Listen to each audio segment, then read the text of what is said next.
Hello, I'm Sheryl McCarthy of the City University of New York. Welcome to One to One.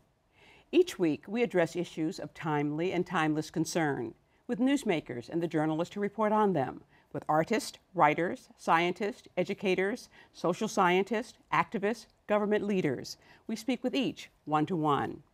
While she's not a government leader or a scientist, Victoria Roberts could be called a social scientist, and she's certainly an artist. On staff at the New Yorker magazine since 1988, her illustrations have also graced the pages of countless other newspapers and magazines. She's now written her first illustrated novel. After the Fall, which chronicles the rise and fall of the fortunes of a quirky Upper East Side family and their temporary sojourn in Central Park, has just been published by W. Norton and Company. Part satire and partly an homage to the delights of Central Park, it's truly a New York story. Welcome. Thank you. After the Fall is not about Adam and Eve's banishment from the Garden of Eden, but about the economic collapse of a wealthy East Side family who lose their Fifth Avenue penthouse and wind up living in Central Park. How did you ever come up with this idea and with this family? Well, I was born in New York City, but I grew up in Mexico and Australia. And when I was 29, I came back to New York.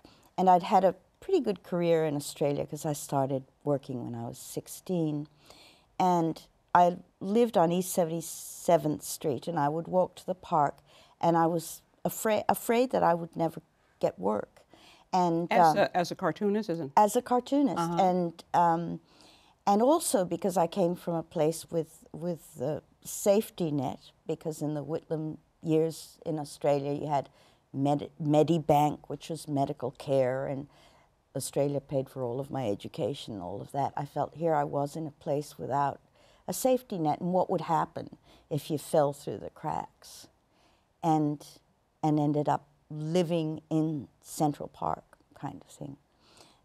But I used to go to the park every day, and somehow the story came to me because I knew exactly where these people lived in the park. So it became then the story of my family as well. So that's how it did. But I thought about it. I've been thinking about it for 25 years, and I didn't do it because there's nothing funny about homelessness. So I didn't know how I could write the story about the loss of something, about the loss of family, I think, in the end, and make it my book, you know, because I wasn't going to write about homelessness in real terms. But it finally came together for you. Finally. Now, your family in the book, which has no last name, is quirky to say the least. Pops is an inventor of wildly crazy gadgets. Mother is a diva who was raised in Buenos Aires. Then there are the children, Alan and Alexandra, who attend a French lycée.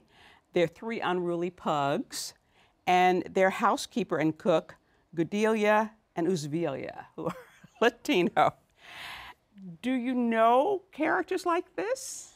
Oh, I know them very well because it's my family, and my brother, Alan Benjamin, allowed me to use his name as narrator. And I had always thought of having him. And my mother was born in Buenos Aires, and she was half Hungarian and half Welsh and pretty fiery. And we did go to the French lycée in Mexico City, and we were also thrown out because my mother made me wear tights after I'd had a tracheotomy, which was not part of the uniform.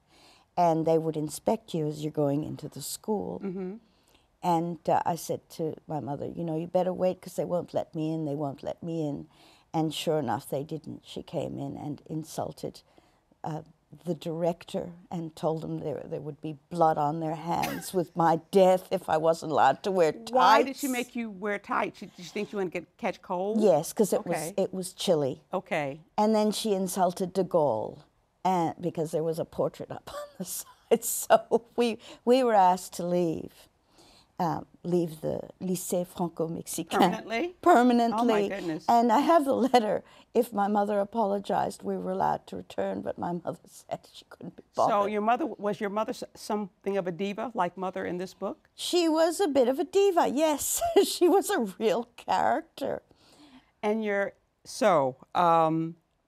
book seems to poke fun at the rich Manhattan families. Was that your intent? Was that partly your intent? I wanted to be a very rich Manhattan family, which we were not. I mean, we were well off, but we were not like the family in this book. So I kind of researched. I did a bit of research, and I remember there was a book that Louis Lapham wrote about it, and it mentioned a woman who had a fridge in her bathroom to keep her cologne cool. And that was where I got the idea for Mum to keep her cologne cool in the pond. I wasn't thinking so much of poking fun at a certain group of people because it's so personal that really it was, I'm just involved really with the characters. Mm-hmm. Why Central Park? Why did you choose to have them wind up in Central Park? I think because I went there so often that it was a home of sorts for me in the end. And also because I love Central Park. It's very unusual to have a park like that in a city. You know, most parks are kind of manicured, and in Mexico City the parks are after French parks, so they're quite formal and, you know, nothing like this. Where you can sort of explore and there's different kinds of terrain at different places. And it's a real place, even though it's fabricated. It's a real. Right. Now, even though the family circumstances have been drastically reduced, they continue to have their meals and their wine brought to them by the maitre d' at the French restaurant that Pops owned. And Mother continues to try on her stiletto heels using a stone as the shoe support. How'd you come up with the stuff? Well, when I was a kid, my stepfather actually owned a restaurant called Le Chateau Bohème, and I always remember the chef from there, so I thought that would be a security. And for the mother, as she's located just north of the Alice Curbs Memorial Boathouse and the lake, I actually found this structure that looked like a shoe-fitting stool and used that. Okay. So a lot of things I got from details that are in the park. Okay. Did you spend a lot of time in the park? I mean, for the book, or? I did. I actually got one of the scenes that I'm very lucky to have from the Columbus Day parade going by, and I also decided that I had to see the sun come down. And I'm not brave like Marie Wynne, who writes about Central Park at night. I sat in front of that pond where the little sailboats are, not the human boats, but the little ones, yeah. And it was interesting because when the sun goes down in Central Park, you're really, really far away. I was surprised, and it felt like I was off in the countryside, in the wild. And when I came out, you're hit by the wave of energy that Fifth Avenue is. The park isn't tainted at all by that energy. It's really a treasure and like a foreign place. Right. And the families, when they're in the park, they're sort of spread out. I mean, they're spread out among the different landmarks in the park. They're spread. The people were always where they are in the book. And that's why I think of the book as more of an archaeological dig than fantasy. I actually tried, because I didn't like because I would sit wherever the characters are. I didn't like sitting where Sis is, which is behind the Inventor's Gate, behind kind of a sundial, because it's a bit ratty in there. I tried to change her and I couldn't. These were established in the story, and the brothers actually at 79th Street, where the rest are closer to 72nd. Okay. And I thought, oh, I don't like that, but that's where they are. That's the truth of it. There's nothing I can do. I only write this stuff. So now Pop seems a bit hapless, even though he's a brilliant inventor. Guy who suffered a downturn in his luck. Was your father at all like that? We know your mother was a diva. Was your father at all like Pops in the book? I think that his kids say that he wasn't really. To me, he was, because he always he read everything, and he was a bit of a Mr. Magoo, but he always knew. He would read, you know, all the New York Times and everything that came in, and even the instructions on a tea packet.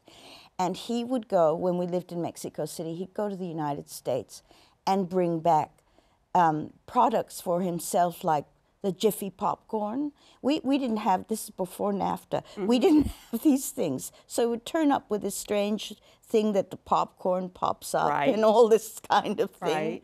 So in that sense he was, and also he always, no matter what my mother did or how extreme her character was, he was always kind of there in a way. So, but he didn't have, I think, you mean a downturn in his own career? Is that? Not really. He was pretty clever. And you all never lived in the park in Mexico City? Oh, no. No. Now, were you like Alexandra, who sets up a mock TV show in the park? Oh, in fact, I'd like to just switch seats with you right now. Really? Yeah, I've always wanted my own TV show, and I still want to write musicals. I do some stage work. Yeah, it's what I love the most. Okay. It's absolutely based on me, and I even bought point shoes, even though I can't get on point unless I hold on to furniture. The three dogs, the pugs, kind of go wild in the park. You also use pugs in your New Yorker cartoon. Do you just happen to like pugs? I love pugs, and growing up I didn't see any pugs, but I had a Pekingese. But when I saw my first pug in Australia, I thought, that's a perfect dog. That was it, and you have pugs now? Yeah. We're going to take a short break, then we'll be back with more with Victoria Roberts, author of After the Fall, after this message. Ma, guess what? I went back to college. No, I didn't quit my job. I'm finishing my degree with a CUNY Online Bachelor's in Business. I interact online with real City University of New York faculty on a schedule that fits my busy life. Ma, you should look who's teaching at CUNY. And it all leads to a high-quality Bachelor of Science degree in business. I can attend class anywhere, anytime. Yes, Mom, even at your house Friday night for dinner. The CUNY Online Baccalaureate. Get back to business.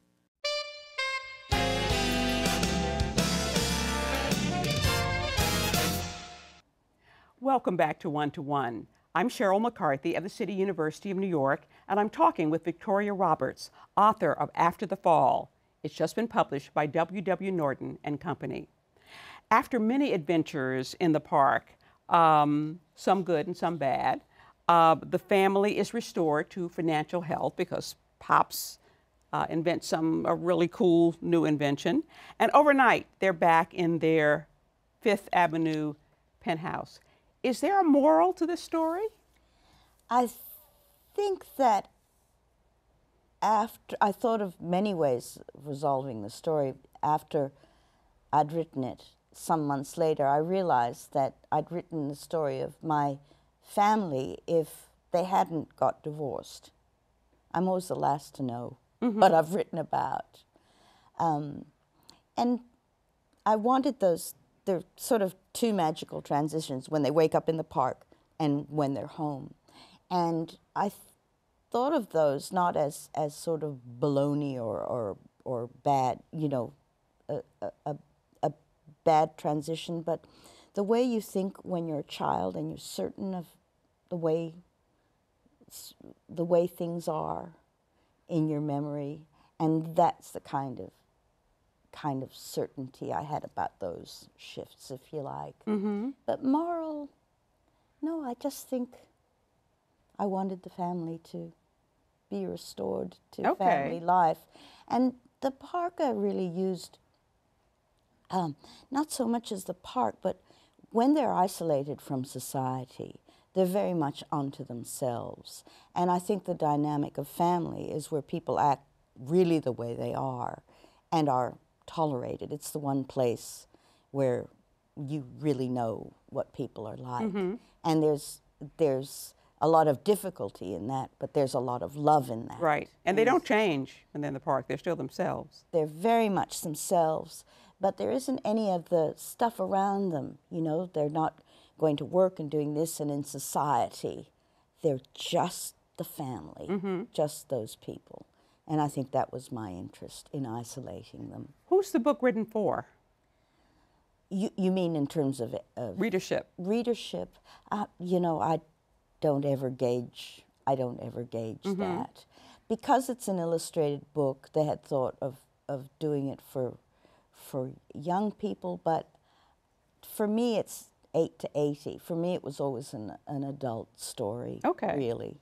How and why and when did you become a cartoonist? Did you always draw, or? I always drew, and I loved the New Yorker. I always loved the New Yorker. My stepfather had a kind of library with a little ensuite bathroom off it, and I'd sit there and look at the magazines. And I started working. I had a cartoon strip when I was quite young, so about 19, in Australia. I had a lot of opportunities, and yeah, I just always wanted to work for the New Yorker. To me, the New Yorker was more than a magazine.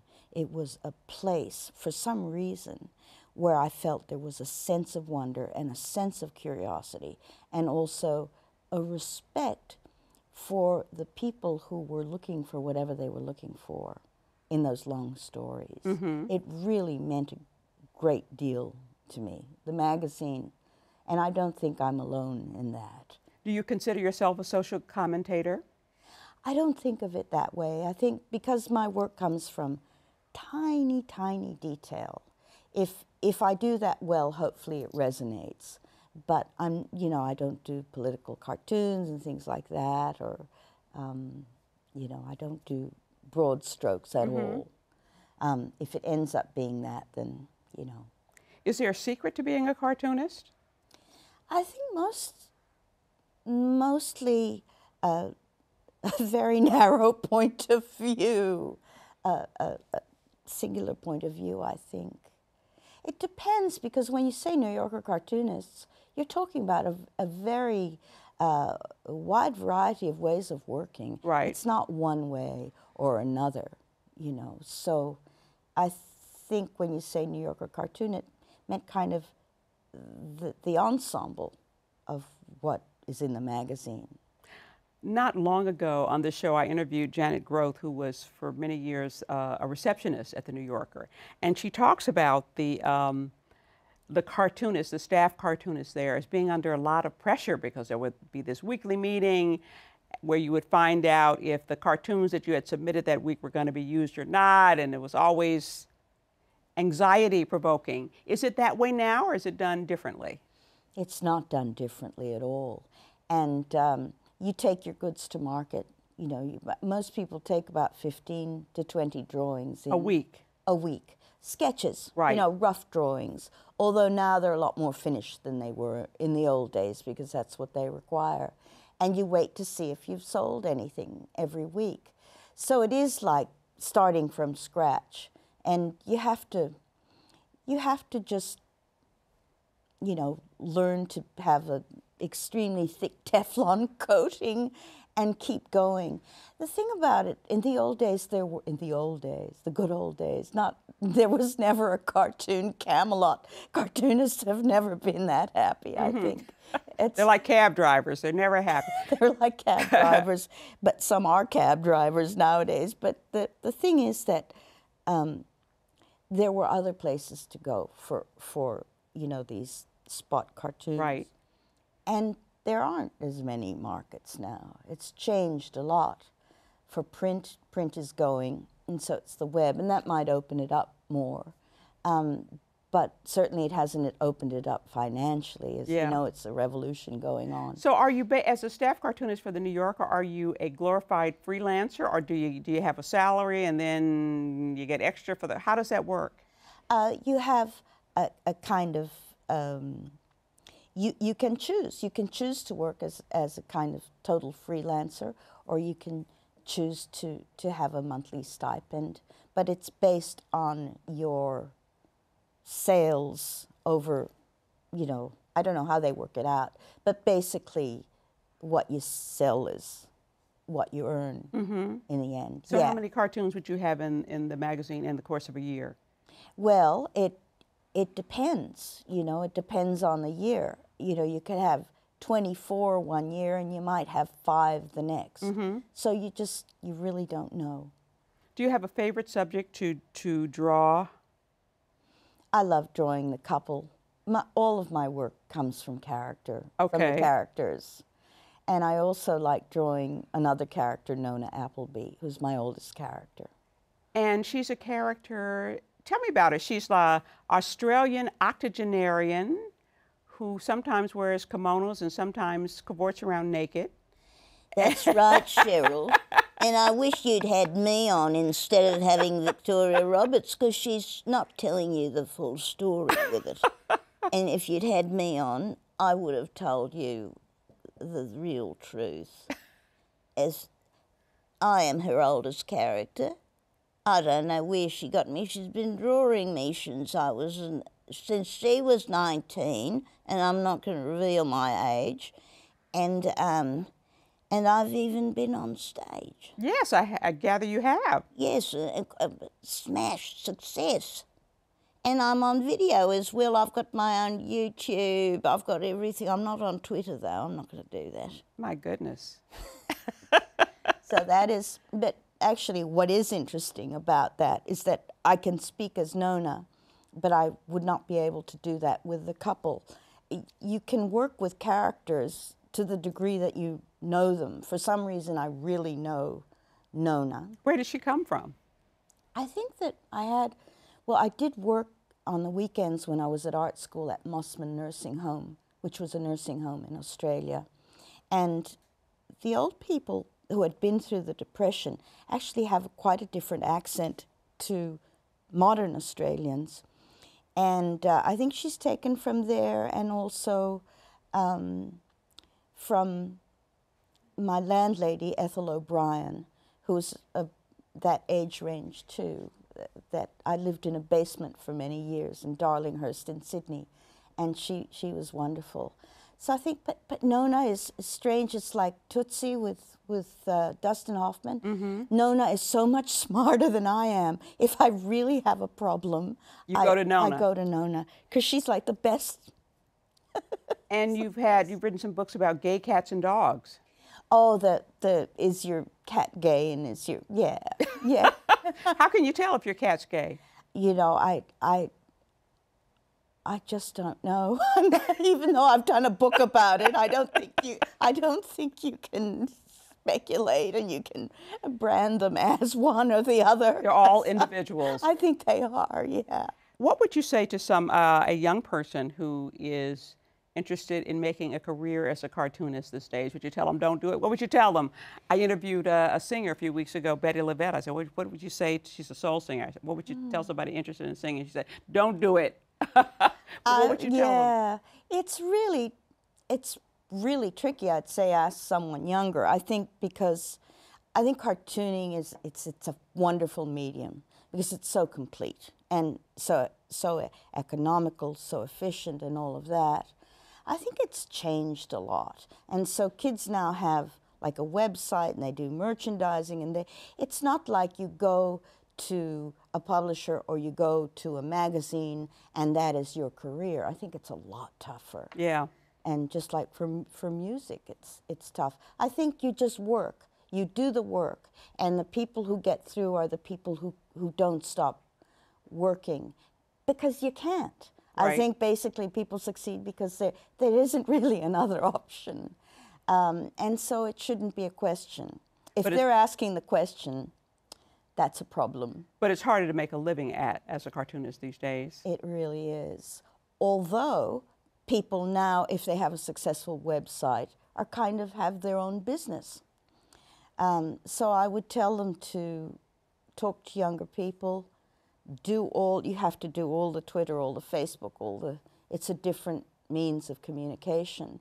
But one of the hard things is that when I was coming up in this, I had editors. And I learned from what I took to the New Yorker every week what they considered was working or not working, which would not necessarily have been my choice. And it was a real education. I think what's hard now is that people don't have editors in a way. And that's a lot tougher than it was. But they also have, especially the sort of strips, they now have Comic-Con and all that kind of thing, which is not really what I do. There isn't much room for the spot cartoons as much. Right. On the other hand, it's much easier to make a film. It's much easier to animate and all of. I made an animated film when I was 19, and it took a year and $5,000 to do 5 minutes. But it's easier to do that now and cheaper. Much. Well, anyway, it's a delightful book for adults or children, and I'm very happy to have both you and Nona here today. Thank you very much. Are you leaving the show? Because, you know, I'm looking for a platform. Well, we'll talk about it afterwards. It depends on what it's worth to you. I want to thank Victoria Roberts for joining me today. After the Fall has just been published by W.W. Norton and Company. And look for her delightful cartoons in The New Yorker and elsewhere. For the City University of New York and 1-to-1, I'm Sheryl McCarthy.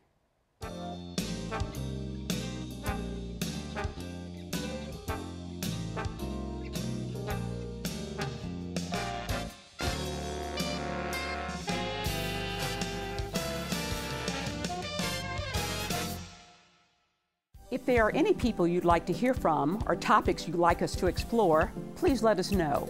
You can write to me at CUNY TV, 365 Fifth Avenue, New York, New York, 10016, or you can go to the website at cuny.tv and click on Contact Us. I look forward to hearing from you.